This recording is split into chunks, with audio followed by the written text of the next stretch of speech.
Okay.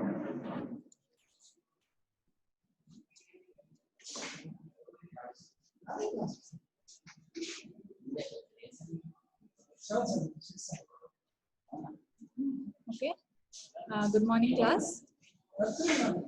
Thank you for staying on with us. I'm aware that you have been having back-to-back classes up till now, and it's a real task to concentrate on the screen for such long hours. So our lecture for today is the third part of audiometry, and this is going to be about your objective audiometry tests. So these are as concise as it is possible to be, so just sit back and listen. Moreover, you must also be wondering why we are dealing with audiometry, which is more or less a 5-6 page chapter in your entire textbook in such an elaborate manner. I cannot stress upon this enough. These audiometry tests will be a part of your investigations of every year pathology. And these cannot be dealt in detail again and again with every pathology. So this is the one time we will be teaching you this. Luckily for you, you will be having saved videos, so you can go through them, but that's not the reason to not listen to the lectures. Okay, let's begin. So we finished with our subjective audiometries in last class. Where we stopped was after we finished pure tone audiometry, speech audiometry with speech reception thresholds and discrimination scores, and Beckesy's audiometry. Today we will be beginning with objective audiometries. Objective in the sense the patient's response is irrelevant. A sound impulse is given and whatever impulse comes back is detected by electrodes or probes which we use, which are mostly mechanical. Okay. The first type of objective audiometry is the impedance audiometry. Impedance is the resistance offered to the flow of acoustic or sound energy. Its unit is ohms. This depends on three factors, mainly the stiffness of the tympanic membrane, majorly, and minor contribution is from mass effect provided by the ossicles and the friction or the resistance offered by the ligaments of the middle ear. So what is this mass effect which is provided by these ossicles? The physical formula of inertia is mass by volume. Here, the middle ear volume more or less is constant in the normal ear. So the mass effect is directly proportional to your inertia. So what is this definition? Mass is nothing but your quantitative measurement of your inertia. That is the resistance offered to change in the position or speed with the application of a particular force. So what is the force we are applying here? It is the sound energy. So this mass effect can increase the inertia or the resistance provided to the sound energy. The opposite or the reciprocal of this impedance is compliance or your admittance. Compliance is nothing but the amount of sound energy that is allowed to pass through or enter the ear. Yes? So this impedance audiometry measures the impedance which is offered by the tympanic membrane and middle ear and their compliance to sound pressure transmission. That is, it checks the ratio of the amount of resistance offered and the amount of sound which is allowed to enter through. So compliance. So it checks the ratios of both of these. This has two components which are tympanometry and acoustic or the stapedial reflex. So the main principle of tympanometry is simple. It is based on the fact that when sound hits the tympanic membrane, some amount is absorbed and some is reflected. Yes. So let's take an example of a drum. Okay.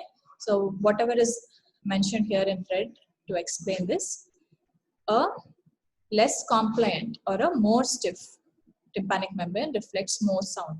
So if you take a drum, it has a membrane on top of it.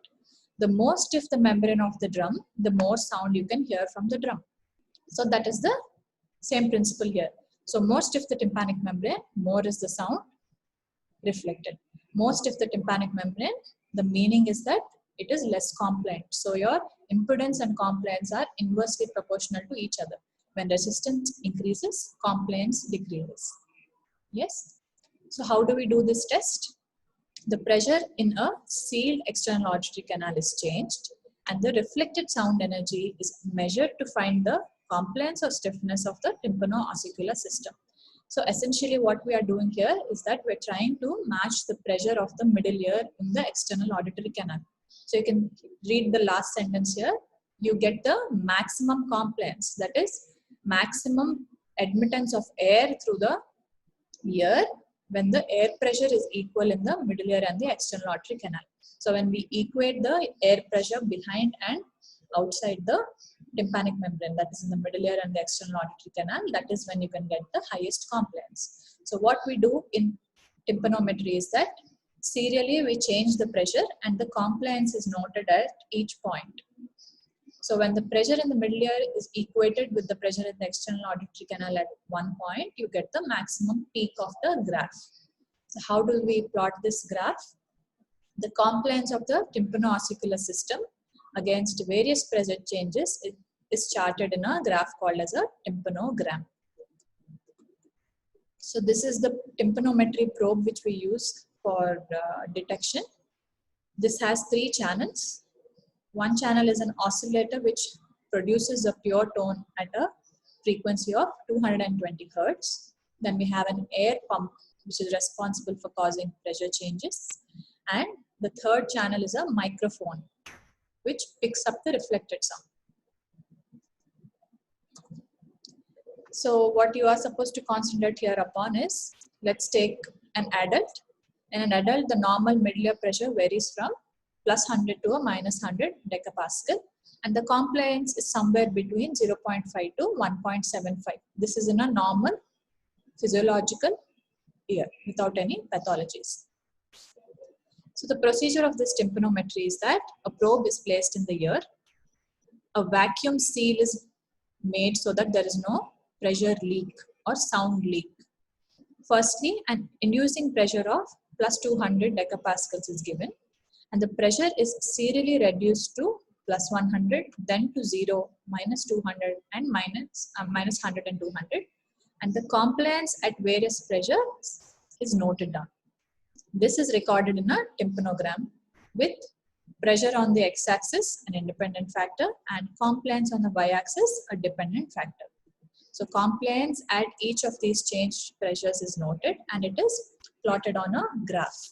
This graph we call as a tympanogram. So this is a tympanogram which has all the possible types of tympanometry curves. What you have to concentrate here is on the normal A type tympanometry curve. So we have seen that the normal middle ear pressure ranges from plus 100 to minus 100, and the normal compliance is between 0.5 to 1.75. So this is the normal pressure range. So an A curve within the normal ambient pressure range shows the highest compliance. Essentially, these graphs are plotted to get the peak of the curve, that is the highest compliance at which pressure. Yes, so this is the normal curve.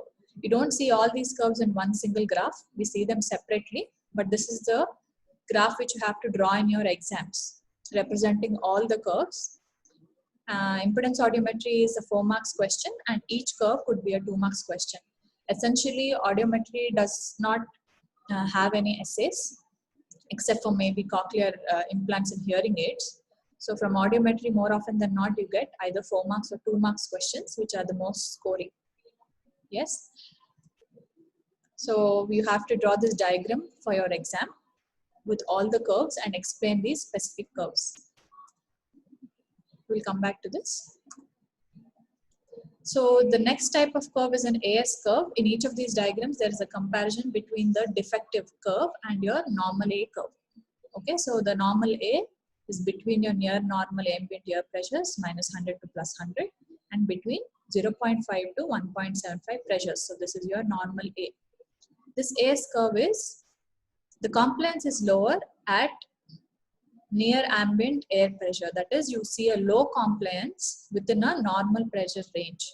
Low compliance meaning the opposite is high resistance. That is, low compliance means it is allowing less sound to pass through.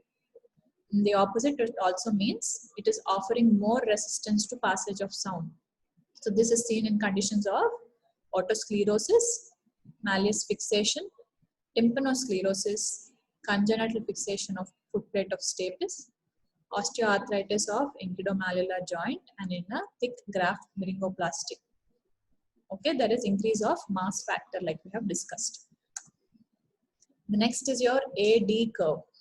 In this curve, you see very high compliance at a near ambient pressure. So high compliance means the entire amount of sound you are giving into the ear is being allowed to pass through. So why is there a high compliance here? Is because, yes, the resistance offered is very minimal. This is seen in cases of ossicular discontinuity and in a thin and a lax tympanic membrane, because tympanic membrane offers the most resistance for sound transmission. The next is your B curve. So in a B curve, it is a flat or a dome-shaped graph where there is no change in compliance with changes of pressure. So no matter the amount of pressure you change through the tympanometry test, you will not get a peak. So this is seen when there is fluid in the middle ear in cases of serous otitis media or your space-occupying lesions of tympanic cavity, impacted wax, grommet, or even in cases of grommet and perforations, you cannot alter the pressure because there is a perforation. Whatever changes of pressure you are giving in the external ear is directly transmitted through the middle ear. So you will not see any change of compliance with pressure change. The next is the C curve. In the C curve, you see that maximum compliance occurs with negative pressures in excess of 100 millimeters of H2O. So you see that this is the normal curve which is present at a near ambient air pressure. So here you will see the highest compliance in a negative pressure. What does this mean? So essentially we in tympanometries we are trying to match the pressure of the middle ear with the external auditory canal so that you get high compliance. Yes. So in the process of matching, only in the negative pressure you are getting the highest compliance. That means the middle ear is having a negative resting pressure in this pathological conditions. These are seen in cases of a retracted tympanic membrane or in cases of eustachian tube dysfunction. That is when it is blocked, it tends to create a vacuum and eventually negative pressure. This is the D curve, not very common. It shows a notch in the peak pressure. This is the notch. It is seen in cases of scarred eardrums or with normal and hypermobile eardrums sometimes. The last curve, not very significant, is an type E curve. This is an undulating graph, that is smoothly rising and falling graph. It is seen with when a high frequency sound is applied. We usually give a 220 Hertz frequency, but when a high frequency sound is given, you get an undulating graph. It is seen in cases of increase of mass factor. Again, thick graphs. Okay. The next component of your impedance audiometry next to tympanometry is the testing of acoustic reflex or the stapedial reflex. So acoustic reflex is based on the fact that when a loud sound, 70 to 100 decibels sensation level. What was the sensation level we discussed? It is the, yes, it is the intensity above the hearing threshold which produces a sensation in the patient. So when you give a sound of 70 to 100 decibels above the threshold of hearing of the patient, it causes bilateral contraction of stapedial muscles, that is contraction of stapedial muscles in both the ears, which can be detected by a tympanometry. So what is the acoustic reflex arc? The arc is supposed to have an afferent and an efferent limb. So the afferent limb is your 8th nerve or the vestibulocochlear nerve, and the efferent limb is your facial nerve or the 7th nerve. So how is this test done? A tone is delivered to one ear, 70 to 100 decibels above sensation level, and the reflex is picked up from the same ear, the contralateral ear, or both the ears usually. So this is the pathway. Acoustic reflex is again a 4 marks question. You need to explain the procedure of the reflex, how it is tested. You need to explain your arc. So we know that the sound when given to the ear passes through the external auditory canal, vibrates the tympanic membrane, passes through your ossicular chain to your inner ear fluids, causes bending of the stereocilia of your hair cells, and then it generates an action potential. This action potential is released into your auditory nerve or the eighth nerve. According to the pathway, you know that the next station of relay is your cochlear nucleus. From the cochlear nucleus, the next station of relay is having three paths. So directly to superior olivary complex of same side, to the superior olivary complex of opposite side by forming trapezoid body, or directly through the lateral lemniscus. From the superior olivary complex, it usually goes to the lateral lemniscus and inferior colliculus in your auditory pathway. But in your acoustic reflex R, from your superior olivary complex, this reaches your motor nucleus of the seventh nerve or the facial nerve. Yes, so seventh nerve or facial nerve, since this impulse has reached superior olivary complex of both the sides, you see that though the sound is given in one ear, this impulse ultimately reaches the motor nucleus of the seventh nerve in both the ears. So it reaches both the ears. From here through the seventh nerve to the nerve to the stapedius, it reaches the stapedius muscle and causes contraction. So the attachments of the stapedius muscle is from the pyramid to your neck of stapes. The origin is in the pyramid and it is to the neck of the stapes. So it contracts and produces your acoustic reflex. So what happens is that when there is a contraction of the stapedius muscle, you see that there is increase in the resistance. That is, the ossicular system tends to become more stiff. So because of this increase in stiffness, ultimately your resultant curve will have a lower compliance. So there is a reduction in your static compliance.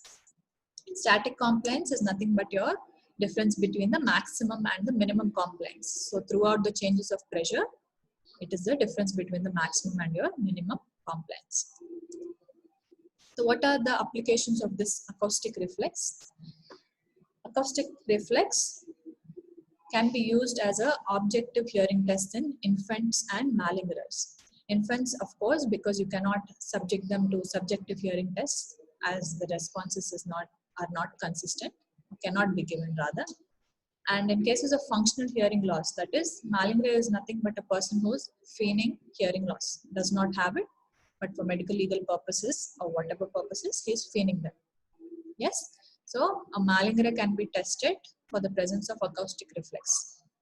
If this acoustic reflex is being elicited, that means the hearing is still present. So the second one, application of the acoustic reflex, is that the presence of reflex at a sound level of less than 60 dB sensation level is seen in cochlear lesions. So we have seen the topic of recruitment in our last class. Recruitment is the abnormal growth of loudness of sound. Though the intensity provided is a particular amount, the patient perceives the intensity at a very higher loudness than what a normal ear would perceive. So in cases of cochlear lesions, you will see an acoustic reflex at a low intensity sound. Usually we're giving it at a 70 to 100 dB SL, but if it is seen below 60 dB SL, it usually is a cochlear lesion. If there is a reflex amplitude decay, that is the amplitude decay of the curve, more than 50% within the 50% within the first 10 seconds, it is usually a retrocochlear lesion. Why? Because we have spoken about tone decay. So pure tone is supposed to be heard for at least 60 seconds in a normal ear continuously. So if there's a decay of more than half of its tone in 10 seconds, then it is a retrocochlear lesion. Retrocochlear is something beyond cochlea, starting from your vestibulocochlear nerve. So if that is seen, it means that there is a nerve fatigue. The next is when there's a presence of, when there's an absence of reflex, you can look to the presence of any facial nerve lesions, more often than not proximal to the nerve to the stapedius. And when the reflex is present on the side of testing and it is absent on the other side, it is usually a brainstem lesion. That means the impulse was unable to be passed to the other side of the brain because of some lesion in the brainstem. So the impulse has to go from cochlea nuclei to the superior olivary complexes of both the sides. So if that was not possible, you will only see the acoustic reflex on the side of the testing and it is absent on the other side. So that points towards a brainstem lesion.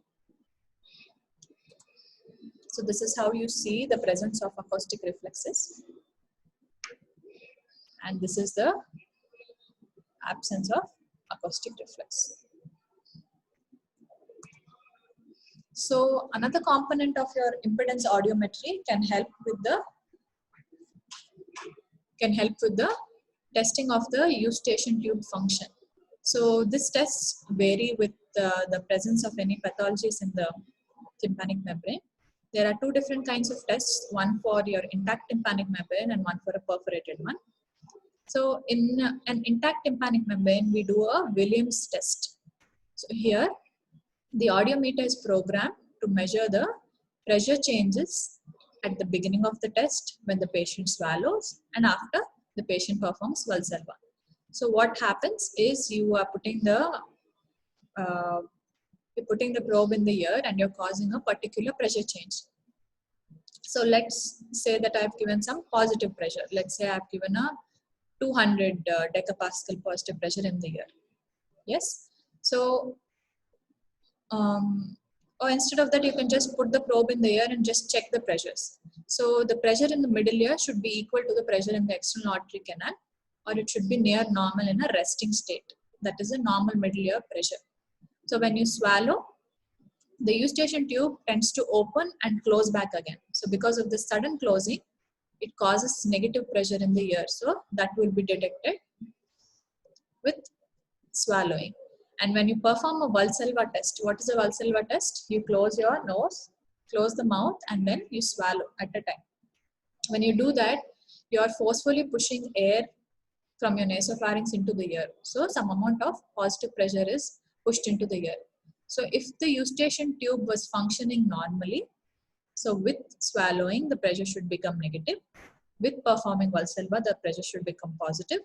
And in a resting state, it should be normal pressure within the ESC and the middle ear. So these pressure changes should be caused by these techniques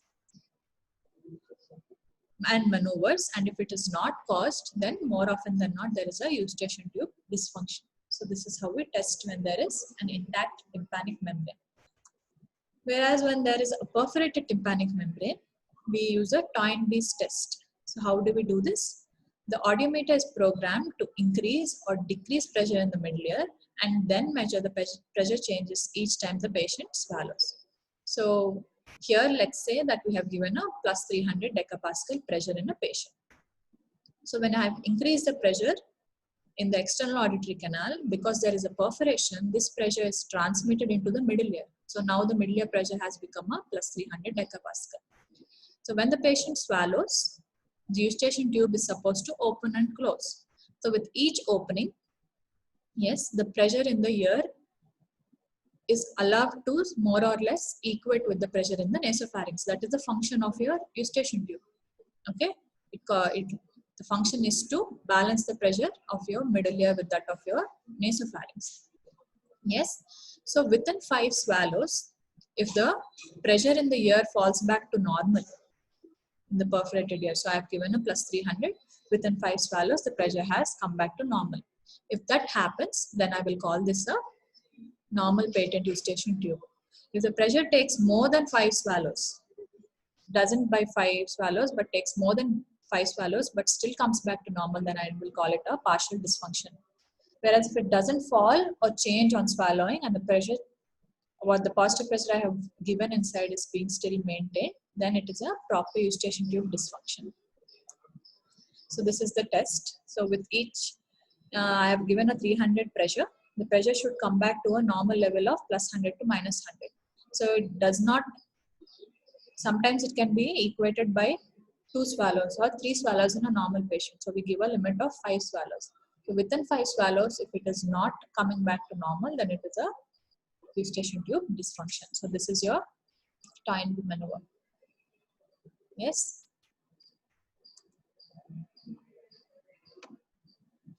So just like the perforation, Grommet creates a perforation through a grommet kind of a tube in the ear, and it is supposed to relieve the negative pressure in the ear. So it just acts like a perforation. So in grommet testing also, we give a negative to positive pressure of -200 to +200 millimeters of H2O, and the patient is asked to swallow for 5 times in 20 seconds, and the ability of the eustachian tube to equilibrate the pressure is checked. Yes. So next objective test is your electrocochleography. So electrocochleography, it measures auditory stimulus related cochlear potentials by placing an electrode, more often than not, transtympanically on the round window. So what are these auditory stimulus related cochlear potentials? So when you give an auditory stimulus to the ear, the final result is the generation of your action potential or the compound action potential. But this compound action potential has addition or deletion from it through other potentials created by parts of the cochlea. So let's say the cochlea has some endolymph. This endolymph has some charge or some endocochlear potential. Your outer hair cells produce some potential. Your inner hair cells produce some potential. So all this together, plus or minus, get totaled in your mathematical way and form an action potential. Yes. So this electrocochleography measures the cochlear potentials which are a result of the auditory stimulus and shows you a graph. So here, how do we see this? There are 3 major components. These cochlear potentials are of 3 types. The first is your majorly, even before this, you need to know what your endocochlear potential is. So what is an endocochlear potential? Anybody? You finished your physiology. So your endocochlear potential is a direct current of plus 80 millivolts. Yes. So this is a resting potential present within your endolymph, and it is from your stria vascularis through your Na plus K plus ATPase channels. So because of these ion transfers, there is a resting potential of plus 80 millivolts. Okay. So the main components of your cochlear potentials which we will be testing here will be your first one is your cochlear microphonics. So when the sound enters into the ear and pass through the tympanic membrane, ossicular chain, and to the middle ear fluids, the ultimate result is the movement of your basilar membrane. This causes friction between your hair cells and your tectorial membrane, and this causes bending of your stereocilia of your hair cells. So this bending of stereocilia of the outer hair cells produces your cochlear microphonics. This bending causes potassium influx. This causes your cochlear microphonics. These cochlear microphonics are of 2 types, CM1 and 2. One will be oxygen dependent, and CM2 is not oxygen dependent, so it can be seen several hours after death also. The next is your summating potential. This is from the inner hair cells. So you know that there are stereocilia arranged in a graded pattern, the longest one being called as a kinocilium. Yes. So this kinocilium, when the hair cells bend towards the kinocilium, you have a positive action potential. Positive potential created. But when it goes towards the opposite side, it can have a negative potential. So this summating potential is majorly from your inner hair cells and has a very small contribution from the outer hair cells. It could be negative or positive, and hence it is superimposed on your action potential. So whether it is negative or positive, this number will be added to or deleted from your compound action potential. So compound action potential is the cumulative of all these hair cell potentials which will be released into the auditory nerve. Okay, so this is your compound action potential. This is the transtympanic electrode which pierces through the tympanic membrane and is on the round window which is used for electrocochleography. So electrocochleography findings in venous disease are of importance. How is that? So the summating potential is larger as in number, and it is more negative. So in value it is large, but by a more negative kind of a potential due to the distension of basilar membrane into the scala tympani. You will know why there is this distension of basilar membrane into scala tympani when you get to the venous disease pathology. So Since the value is large but it is more negative, ultimately when it superimposes on an action potential, it reduces the amplitude of it because it is a negative digit. Hence the summating potential to your compound action potential ratio is increased by 30%. See, the overall action potential is always more than the summation potential. So let's say the ratio was 1/3. So what this increase in 30% means is that this, whatever the value of 1/3 was in a normal patient, is overall increased by 30%. This does not mean the summation potential is more than the action potential. Yes, and then you will also see distorted cochlear microphonics. Okay, due to outer hair cell damage. So this is the waveform we see. So this is a normal summating potential, action potential. So if this ratio was 1/3, 1/3, in Meniere's disease, the amplitude of your summating potential increases, but it is still a negative value. So the ratio of SP by AP is increased by 30% compared to a normal patient. So these are your cochlear microphonics. This is how you see the graph. This is the amplitude of your cochlear microphonics, and you see that the waveform is more or less distorted in this graph. The next objective test is your autoacoustic emission. Autoacoustic emission is also called as a Kemp's echo. So you need to know these alternative terms because these can be directly given as a question in your exam, and you might not be able to recognize if you don't know these alternative names. So autoacoustic emissions are low intensity sounds generated within the normal cochlea due to movements of the outer hair cells, both spontaneously and in response to stimuli. So there is of two types, spontaneous and evoked. Yes. So the applications of these autoacoustic emissions are, they can be used as an objective and a non-invasive test for screening in neonates, evaluation of non-organic hearing loss, that is in malingering, and to distinguish between cochlear and retrocochlear hearing loss. How do we do that? Because in a cochlear hearing loss, we have some distortions in these autoacoustic emissions, which I will be showing you an image in a few seconds. So what is the pathway of these autoacoustic emissions? Usually the pathways are, what pathways we read is from the organ to the brain, but these autoacoustic emissions, what we collect at the external auditory canal, travels in a reverse path. Okay, it travels through the hair cells, outer hair cells, to basilar membrane, perilymph, oval window, ossicles, tympanic membrane, and your external auditory canal. That is where a miniature microphone picks up these signals.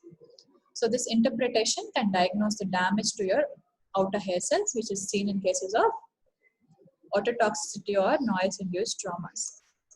So these are of two types, spontaneous and evoked. Spontaneous are emitted without stimulus. These evoked OAE are of two types, transient evoked and distortion product OAE. In a transient evoked OAE, the sounds emitted in response to click stimulus of very short duration are noted. So these click stimulus have a broad frequency range of 500 to 6000 Hertz. A series of these click stimuli are presented at an 80 to 85 decibels above the sensation level, and these are noted down. Whereas a distortion product OAE, here the sounds emitted in response to two simultaneous pure tones of different frequencies and intensities are noted. Here we are giving a click stimulus alone with a broad frequency range, a single stimulus, but here two stimuli, each stimuli has its own frequency and intensity, and the sounds emitted are noted down. So how is a distortion product OAE superior to a transient evoked is that it provides a frequency specific information.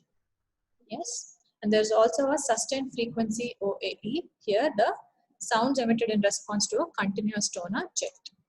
So this is how you see a graph of an autoacoustic emissions. You will see that with age there is a decrease in the number of the hair cells, so you see a decreased autoacoustic emissions. The case with ototoxic drugs is the same. Number of cells are damaged, hence it reduces. Yes. This is a graph of how you see a transient evoked OAE and a distortion product OAE. This is not relevant to you, auditory evoked potentials.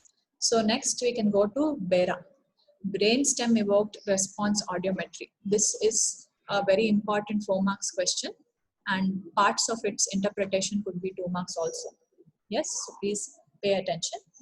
So brainstem evoked response audiometry is a non-invasive technique that finds the integrity of central auditory pathways. Central auditory pathways are everything beyond your cochlea, starting from your 8th nerve to your cochlea, nuclei, olivary complex, lemnisci, colliculus, etc. Okay, so this brainstem evoked responses are more or less testing the responses coming only from the brainstem, so up to the level of your inferior colliculus more often than not. There are certain synonyms which are there for BERA. Again, these can be given in your exam. So the question might be elaborate an ABR. It does not have to be given as BERA. So these names, please go through them. Auditory brainstem response, brainstem evoked response to audiogram, brainstem evoked potential, auditory evoked response. Yes. So what is the principle of BERA? So the sound waves entering the cochlea are transduced to electrical energy in the cochlea and are transmitted via the 8th nerve through the brainstem. So the potentials relay in the brainstem and then reach the final auditory cortex. Yes, so you give a sound stimuli and whatever response is given by the exclusive specific relay station is picked up by a surface electrode. Okay, so the response or each wave is specifically for one particular area of your brainstem, that is one particular path of your auditory pathway. So the response is picked up by a surface electrode and represented graphically. Each wave is generated by a major processing center in the auditory system pathway. So there is a mnemonic to remember for BERA, which is E. coli. E being your 8th nerve, C being your cochlear nuclei, O is your superior olivary complex, L is your lateral lemniscus, and I is your, yes, inferior colliculus. So this is how the test is done. This is the position of the 3 electrodes. A reference electrode is placed in the ear to be tested. An active electrode, the one which picks up these signals, is on the vertex of the forehead, and the ground electrode is present on the earlobe or the mastoid in the opposite ear. So how do we do this test? A series of 1000 to 1200 clicks are given at the rate of 5 to 50 per second. The auditory evoked neuroelectric potentials are recorded within the first 10 milliseconds. So this first 10 milliseconds is the time that is taken for the sound to reach from your external auditory canal to the level of the brainstem only. So beyond 10 milliseconds, you will be testing the thalamus and the auditory cortex, which is a separate test. Okay. So here, this evoked potential, which is present in neonates, it is present as early as 25 weeks of gestation age. So like autoacoustic emissions, which we use for screening, BERA is a more definitive test for hearing testing in infants. Okay, so this is unaffected by any patient response. So it can be done in a sedated patient, attentive, non-attentive patient, awake or a sleeping patient. So these are the waves of your BERA, the normal waves. So we often than not are more concerned with the first 5 waves. So E. coli, and this could be your medial geniculate body. So this is your pathway, we again know it. So 8th nerve is an E, cochlear nuclei C, O is your olivary complex, I, L is your lateral lemniscus, I is your inferior colliculus. These are the first 5 waves we usually see. Next will be your thalamus, that is your medial geniculate body. So the interpretation of VERA is under subheadings of absolute latency delay. That is, it is the time taken for the peak to onset. That means a particular, every wave has a peak, that is the highest point. So the onset of this peak of the wave takes a particular amount of time in a normal patient. So beyond that, it is abnormal. So wave 1 takes 1.8 milliseconds to appear on a VERA graph. Similarly, wave 2 takes a 2.8 milliseconds, wave 3 3.8, and so on. So a delay in these waves is pointing towards some pathology. Yes. Next is your interwave latency. Interwave latency meaning the time interval between particular waves. That is, the time interval between wave 1 and 3 is, and wave 3 and 5 is usually 2 milliseconds. So if it is more than 2 milliseconds, it means there is some pathological consideration. So the time interval between your 1 and 5 waves should be not more than 4.4 milliseconds. So beyond that, it is considered pathological. So we look for the absence of any waves or the deformities, that is the reduced amplitude of these waves. Then we also look for an interaural delay, that is the latency of the wave 5 is compared in both the ears. When the difference is more than 0.4 milliseconds, it is diagnostic of a retrocochlear pathology. Then we also have an amplitude ratio, that is height of the wave ratios of wave 5 by 1, which is usually 1. The amplitudes more or less should be 1, but if it's less than 0.5, it is considered abnormal. So you will understand all these details which I have explained here better. So this is your, if you take a normal wave, each wave is arising at a specific time period. So that is your absolute latency. Yes, interwave latency is the time interval between particular waves. So this is your interwave latency of 1 to 3. 3 to 5, this is your interwave latency. Yes. Okay. So in a normal VERA, you see that your wave latencies are within normal limits. So they are arising at their particular latencies. So one is arising at 1.8 milliseconds, 2 at 2.8, and so on. Okay, the waves arise at their particular latencies. There is a good morphology. That is, the waves have a normal amplitude. Okay, there is a good morphology of all the waves. In a conductive hearing loss, you will see that wave 1 latency is markedly delayed. Yes, wave 1, that is the sound generated to your auditory nerve, it is increased in duration. Okay, so wave 1 latency is markedly delayed. Because there is no problem with the rest of the auditory pathway from the nerve and beyond, your interwave latencies are within normal limits and the rest of the waves have a good morphology. Yes, in a sensorineural hearing loss, firstly talking about the sensory component, that is the cochlea, you will see that the wave 1 is small or absent. So that means the cochlea was defective. So the sound was not adequately converted into an action potential and sent to the nerve itself. So your first wave you will see more or less will be, yes, the first wave more or less will be small in amplitude or absent. But since the rest of the auditory pathway is again normal, you will see the interwave latencies are within normal limits. Why is there a poor morphology here? Because the cochlea was not able to create a strong enough action potential. If there was a strong action potential in a general sense, then you will have a good morphology. But since at the beginning itself it wasn't a strong action potential, you will have a poor morphology. But all the waves should be present. None of the waves should be absent.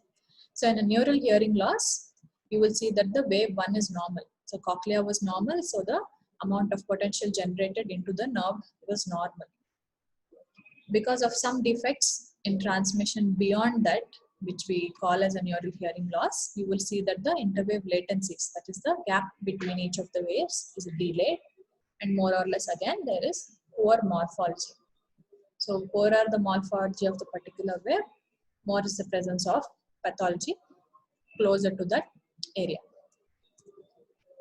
So what is the applications of BERA?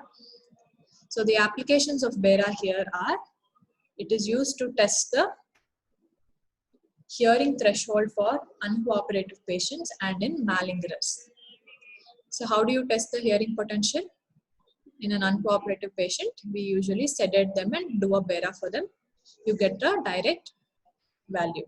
In malingerers again, it is feigning of hearing loss. So BERA will give you whether there is a functioning ear or not. And here we apply BERA also to test the hearing threshold in sleeping, sedated and comatose patients, already discussed, to diagnose a retrocochlear pathology. So we've seen in the graph, a retrocochlear pathology is a neural hearing loss, more or less shows a normal wave 1 with poor morphology waves and delayed interwave latencies. So we check for the CNS maturity in newborns through BERA again. Then we do an intra-op monitoring of auditory function. So how do you monitor? Why do you need this? In cases of vestibular schwannoma surgery and others, or any brain surgeries of the brainstem, you can do a BERA to test whether there was an injury of any particular area of the brainstem during surgery. So this can be tested. And it can also be used to diagnose the presence of an acoustic neuroma. Acoustic neuroma. Girish, ఒకసారి రండి. ఇది నా chat open చేయాలి. And it is also used to diagnose acoustic neuroma, which is again a retrocochlear type of hearing loss. Okay, so these are your application of your brainstem evoked response audiometry. So we have concluded with our audiometry, and you can ask me any doubts you have if you do right now, but if you want to take some time, finish the chapter again, go through the lectures again, and you are still welcome to ask doubts in the next class. The next class we will be starting with hearing aids and ear implants and cochlear implants. Hearing aids, middle ear implants and cochlear implants. We will try to finish this in one single class because there is not a lot to explain in the mechanics of these machines. So beyond this class, whenever you start your pathology, these tests will be a regular occurrence in all of your investigations. So be sure of that. Read your audiometry chapters in your textbooks. There might be some discrepancies depending on one book to another. With your doubts, you can ask us whichever doubt you have. Any questions?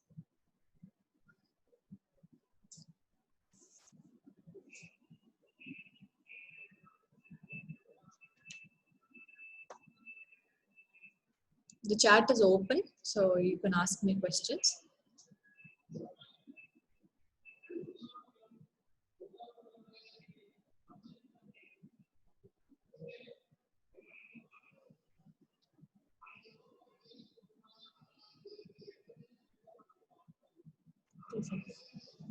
Thank you, class.